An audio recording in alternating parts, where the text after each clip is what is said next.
In this ThatQuiz, you'll be solving 10 problems. The first 4 involve reading a scenario and determining whether or not the events are independent or dependent. Numbers 5 and 6, you will find probability of whatever the problem is. And numbers 7 through 10, more practice determining if events are independent, but this time by multiplication.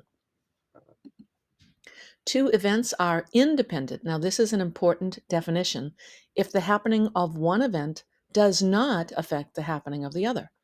2 events are dependent if the happening of one event affects the happening of the other. Determine whether the scenario involves independent or dependent events. Okay, here are the events. You flip a coin, that's the first event, and then you roll a fair 6-sided die. That's the second event. And then it tells us what the outcomes of the events are, which actually kind of are irrelevant, but I'll read it. The coin lands heads up and the die shows a 1. Are these independent events or are these dependent events? So I'm going to say for this one, independent, because whatever the coin lands on, heads or tails, will not affect whatever the dice lands on. And that one is correct. So in that same situation, the previous situation, where you're flipping a coin and rolling a die, here we're going to find the probability that the coin lands heads up. Now remember, probability can be written as a fraction. The denominator are the number of outcomes. With a coin, there's 2 outcomes. And what's the probability it lands heads up? There's only one way of landing heads. On a dice, the die shows a 5, it says. There are 6 outcomes, and there's only one 5 out of the 6 sides. Now I multiply across. Now you could use a calculator, use the Desmos calculator. Multiply this fraction by that fraction, and then hit the fraction button, and you'll see that you get 1/12. Or just multiply straight across. 2 times 6 being 12, 1 times 1 being 1. And my score goes up.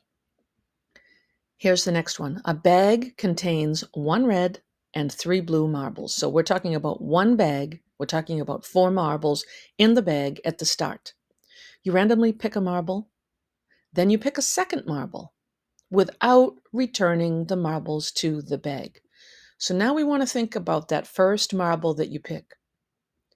No matter what the color is, if I pick a marble, right, and I don't return it to the bag, then the next time I pick a marble, I no longer have 4 marbles in the bag. So that tells you that indeed the outcome of the first event does affect the second event. Go ahead and pick your correct answer here. Hit OK and then move on. I'm just going to leave it blank. So here we have it. In that example, what is the probability both marbles are blue? Remember, we had 3 blue and we had 1 red marble. Okay, so there's 3 blue marbles out of 4 for the initial time I pull a marble out of the bag. But I don't return the marble to the bag. So the second time, there are 3 marbles in the bag, 2 of which are blue, right? Because no longer have 3 blue marbles. I now have 2 blue marbles. Now I'm going to multiply across and I'm going to get 6 over 12. But that simplifies to 1/2.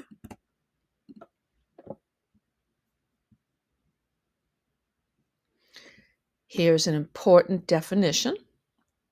This is just a review of what you already know about the probability of an event. It's the number of favorable outcomes over the number of possible outcomes. Keep in mind, probability ranges from 0 if it's an impossible event to 1 if it's a certain event.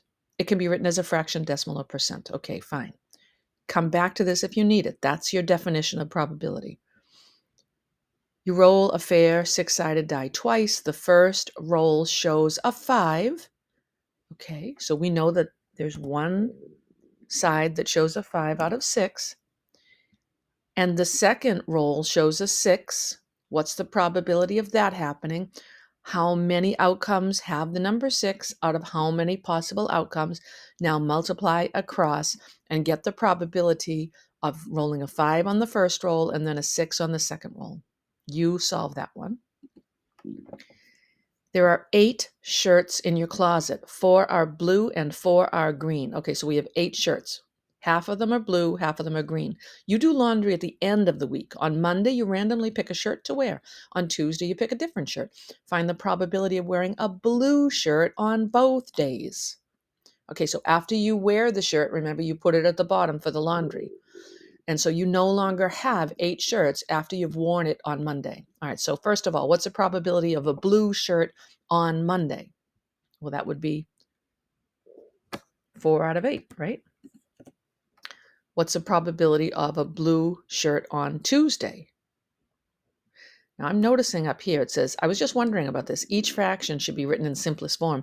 So I better rewrite 4 over 8 as 1 out of 2, right? Okay. Now the probability of a blue shirt on Tuesday, there's no longer 8 shirts in the closet. There are 7. There are no longer 4 blue shirts. There are 3. Now go ahead and multiply across. And this is the probability of wearing a blue shirt on both days.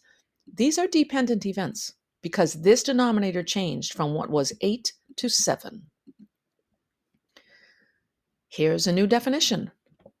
Events are independent if the outcome of the first event does not influence the outcome of the second event. For example, rolling a single die, flipping a coin. Mathematically, when 2 events are independent, the probability of both of them happening is equal to the probability of A times the probability of B. So if events are independent, if we know they're independent, and we are asked to find the probability of both happening, we are going to multiply the probability of the first times the probability of the second. That's the plan. And that formula is there for you to look back at if you need it. Determine if events A and B are independent. Okay, so here's the probability of the first event, 2/5. Here's the probability of the second event, 1/5. And they tell us the probability of both happening. And what I'm noticing is this numerator is 2 times 1. This denominator is 5 times 5. So it turns out these events are independent because it meets the criteria stated on the previous slide, that the probability of A times the probability of B is equal to the probability of A and B. So you decide on this one. Are these events independent or dependent? They are independent if the probability of A times the probability of B is equal to the probability of both. You decide. Okay, here we have a complement rule. To determine the probability of not A, and here's the not A symbol, it's this apostrophe. We use the complement rule. All right, now the complement rule says the probability of A is equal to 1 minus the probability of not A. Now that makes sense because the most anything can ever be in terms of probability for what we call a certain event is 1. So we're going to use this rule, and it says given the probability of not A is 1/3. So I put 1/3 right there in place of that. What is the probability of A?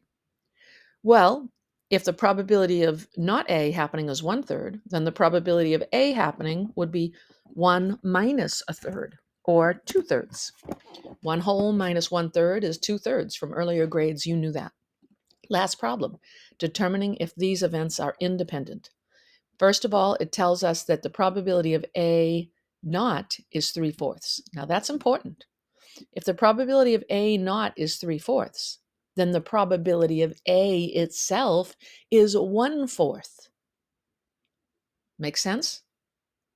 Because of the complement rule. So I know, based on this statement, the probability of A is 1/4. And then it says the probability of B is 3/10. And then it tells me the probability of A and B is 3/40. Therefore, does it meet the stipulation that the probability of A times the probability of B is equal to the probability of A and B? If so, they're independent. If not, they're dependent. Go ahead and answer that one.